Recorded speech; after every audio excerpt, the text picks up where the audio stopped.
নমস্কার, welcome to the Phoenix news. কি হলো? চেষ্টা তো অনেক হলো, কাজের কাজ কি কিছু হলো? শনিবার প্রধানমন্ত্রী নরেন্দ্র মোদী তার সভা ছিল ব্রিগেড প্যারেড গ্রাউন্ডে 5 বছর পর, এবং সেই ব্রিগেড প্যারেড গ্রাউন্ডে যে পরিমাণ লোক বার্ডস আই ভিউ থেকে দেখা গেল, তা দেখে মাথা খারাপ হওয়ার জোগাড় তো হয়েইছে রাজ্য সরকারের। এবং সেই কারণে যে দলে দলে লোক মোদিজির সভায় যোগ দিতে আসছেন, তাতে যে কোনো ভাবে পুলিশ প্রশাসনকে কাজে লাগিয়ে যেমন করে হোক গুন্ডাগিরি করে, মানে পুলিশের উপরেও পুরোপুরি ভরসা নেই, এক্সট্রা গুন্ডা নিয়োগ করা হলো। গুন্ডা হায়ার করে বাস ভাঙচুর করে বিজেপির নেতা যারা রয়েছেন, কার্যকর্তা যারা রয়েছেন, তাদেরকে ইনজিওর্ড করে যেমন করে হোক চেষ্টা করা হলো মোদিজির সভা থেকে দূরে রাখতে, যাতে মোদিজির সভায় লোক যেতে না পারে। তাতে কি হলো?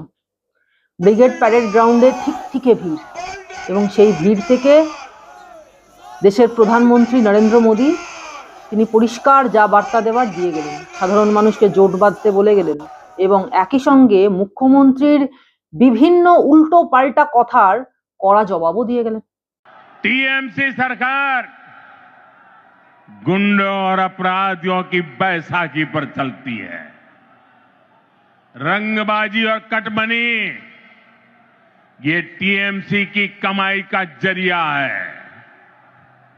ये लोग जानते हैं, जिस दिन बंगाल के लोग खुलकर सामने आ गए, टीएमसी की विदाई पक्की है। और मैं दृश्य देख करके कह सकता हूं, अब टीएमसी को बचाने वाला कोई नहीं बचा है।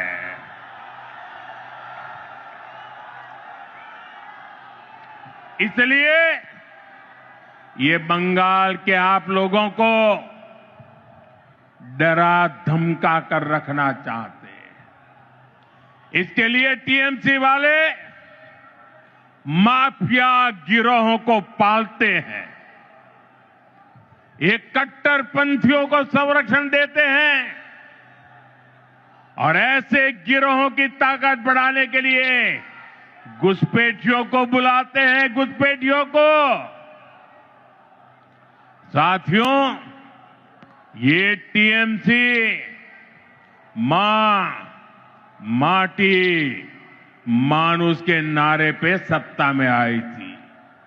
आज वही मां रो रही है, माटी को लूटा जा रहा है, और बंगाली मानुष बंगाल छोड़ने पर मजबूर हो रहा है। এবার তো ভোটের ময়দানে আসল খেলা হবে, যে কে কত বড় রাজনীতিবিদ, কে কত দূর কাজ করেছে, কার কত বড় উন্নয়ন হয়েছে, কে কত উন্নয়নের পাঁচালি গাইতে পারে, সে সব কিছু।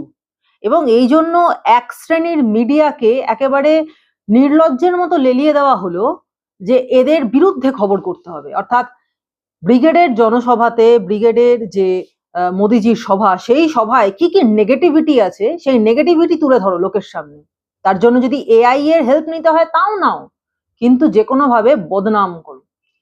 মুখ্যমন্ত্রী বোধহয় ভুলে গেছিলেন যে এই সভাটা রাজ্যের বিরোধী দলনেতা শুভেন্দু অধিকারী অথবা কেন্দ্রীয় মন্ত্রী সুকান্ত মজুমদার তাদের সভা নয়, রাজ্যের বিজেপি রাজ্য সভাপতি শ্রমিক ভট্টাচার্যের সভাও নয়, এমনকি দেশের স্বরাষ্ট্রমন্ত্রী অমিত শাহর সভাও নয়। এ হলো নরেন্দ্র মোদীর সভা। সেই নরেন্দ্র মোদী যিনি এখন বিশ্বগুরু হওয়ার পথে এগোচ্ছেন, যিনি কথায় কথায় বলেন যে মোদী কি গ্যারেন্টি, যে নরেন্দ্র মোদী আজকে সারা পৃথিবীর মধ্যে সবচেয়ে গুরুত্বপূর্ণ একজন পলিটিক্যাল ফেস, যে নরেন্দ্র মোদীর পৃথিবীতে এখন সবচেয়ে বেশি ফলোয়ার, সেই নরেন্দ্র মোদীর সভা, আমাদের দেশের সেই প্রধানমন্ত্রীর সভা। তো সেই প্রধানমন্ত্রীর সভাতে চুনোপুটি বাচ্চা ছেলের মতো কাজ করে কি আটকানো যায়? কখনো সম্ভব?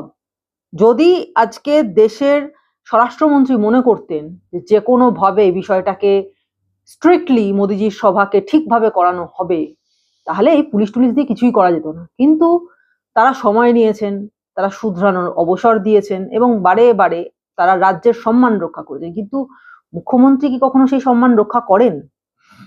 সে যাই হোক, মুখ্যমন্ত্রী যে কাণ্ডগুলো করলেন সে তো আমরা দেখলাম। এবার প্রধানমন্ত্রীর সভার আগে যে অসভ্যতাগুলো করা হলো সেগুলোর কি খুব প্রয়োজন ছিল? করেই বা লাভ কি হলো? কারণ ওই মিথ্যেগুলো তো পরপর ধরা পড়ে যাচ্ছে। গিরিশ পার্ক রণক্ষেত্র হয়ে উঠলো। জানা গেল সেখানে নাকি ব্রিগেডগামী একটি বাস, সেখান থেকে নাকি লোকজন নেমে এসে গিরিশ পার্কে শশী পাজার বাড়িতে ইট পাটকেল ছুঁড়েছে। কিন্তু এই যে ভিডিওটা, সেখানে তো অন্য কিছুই দেখা যাচ্ছে। আলো করে তুমি চেয়ে দেখো, দেখো তো। এই ভিডিওটি শেয়ার করেছেন বিজেপি নেতা সজল ঘোষ। তিনি শেয়ার করে বলেছেন যে সত্যি সত্যি বেশ মজাদার একটা মিউজিক দিয়ে তিনি ব্যাকগ্রাউন্ড মিউজিক দিয়ে এই ভিডিওটি শেয়ার করেছেন যে সত্যি সত্যি কারা ইটপাটকেল ছুটতে এসেছিল। এবং শশী পাজা, রাজ্যের শিশু এবং নারী কল্যাণ দপ্তরের মন্ত্রী, তিনি বলছেন তাকে নাকি মারধর করা হয়েছে, তার নাকি পেটে ঠানি ছুঁড়ে মারা হয়েছে, তাকে নাকি তার গলাতে এইখানেও নাকি কাঁধেও নাকি লেগেছে। কিন্তু যখন তিনি এইসব কথা অভিযোগ করছিলেন সেই সময় কিন্তু তার কাঁধে কোনো চোটের নিশান দেখা যায়নি। অথচ যখন তিনি সাংবাদিক সম্মেলন করতে বসলেন হঠাৎ করে দেখা গেল তার কাঁধে একটা ব্যান্ডেজ। অদ্ভুত বিষয়। মার্ডারার অফ ডেমোক্রেসি, এদের মহিলা পুরুষ বলে কিছু নেই, এরা নারী ব্রিক্স সরাসরি পেটে। আমি হয়তো এই অংশটাও দেখাতে পারবো। এই সমস্ত ঘটনার ফলে ইনজিওর্ড হয়েছেন তমগ্ন ঘোষ, বিজেপি নেতা, এবং উত্তর কলকাতা এরিয়ার বিজেপি নেতা তমগ্ন ঘোষ, তিনি ইনজিওর্ড হয়েছেন। আরো বেশ কিছু বিজেপি কর্মীরা ইনজিওর্ড হয়েছেন। কিন্তু তাতে কি মোদিজির সভাকে আটকানো গেছে? বরঞ্চ মুখ্যমন্ত্রী মমতা বন্দ্যোপাধ্যায় যে সমস্ত বক্তব্য রেখেছিলেন, সব থেকে মারাত্মক কথা যেটা তিনি বলেছিলেন, একের পর এক তো মুখ্যমন্ত্রী অনেক কাণ্ড করে যাচ্ছেন, ফলে এই রাজ্যে যে প্রশাসন চলছে না, জঙ্গল রাজ চলছে, সেটা বারবার মোদিজি যতবারই এই নির্বাচনের আগে পশ্চিমবঙ্গে এসছেন ততবার বলে গেছেন। কিন্তু যে মারাত্মক কথাটা পশ্চিমবঙ্গের মুখ্যমন্ত্রী এই তার ধর্ণা মঞ্চ থেকে বলেছিলেন যে একটা দল যদি জোট বাঁধে না, তাহলে 1 মিনিটে 12টা বাজিয়ে দেবে। একটা নির্দিষ্ট কমিউনিটির লোক যদি জোট বাঁধে তাহলে নাকি 1 মিনিটে 12টা বাজিয়ে দেবে। আমরা আছি বলে না আপনারা সবাই ভালো আছেন। আর যদি আমরা না থাকি কোনোদিন সেরকম আসে, 1 সেকেন্ড লাগবে। একটা কমিউনিটি যখন জোট বাঁধে না, ঘিরে ফেললে 1 সেকেন্ডে দেবে একদম 12টা বাজিয়ে। যদি নিজেদের 13টা বাজাতে না চান, বিজেপির অপপ্রচারে কেউ ভুল বুঝবেন না। এত বড় কথাটা যে তিনি বলেছিলেন, তাতে যাদের উদ্দেশ্য করে, যাদের বিষয়ে কথাটা বলেছিলেন, তারাও কিন্তু খুব একটা স্বাভাবিকভাবে ব্যাপারটা নেয়নি। ইতিমধ্যেই তারাও কিন্তু প্রতিবাদ জানিয়েছে যে তারা কিন্তু এই জাতীয় কাজ করতে সবসময় অভ্যস্ত নয়। মুখ্যমন্ত্রী রীতিমতো উস্কানি দিচ্ছেন তাদের, এবং এই নিয়ে মোদিজি রীতিমতো তুলোধনা করেছেন মুখ্যমন্ত্রীকে। দেখুন কি বলেছেন মোদিজি। और अब तो यहां खुलेआम धमकी दी जा रही है, कहा जा रहा है एक खास कम्युनिटी वाले मिलकर आप लोगों को खत्म कर देंगे। संविधान की कुर्सी पर बैठकर ऐसी धमकी, करोड़ों बंगाली लोगों को खत्म करने की बात आपके मुंह में शोभा नहीं देती है।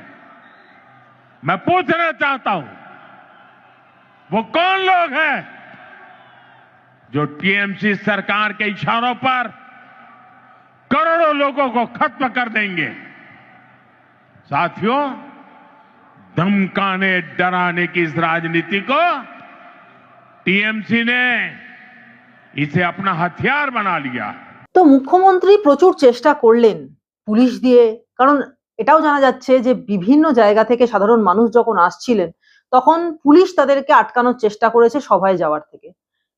আমি শুধু মনে করি পুলিশ প্রশাসনের কাছে এইটুকু প্রশ্ন রাখতে চাই যে আপনাদের কাজ মানুষকে সিকিউরিটি দেওয়া, যেখানেই যে যেতে চান না কেন তাকে সুস্থভাবে সেখানে পৌঁছতে সাহায্য করা, তিনি যাতে কোনো বিপদে পড়লে আপনাদের সাহায্য পান সেটা দেখা।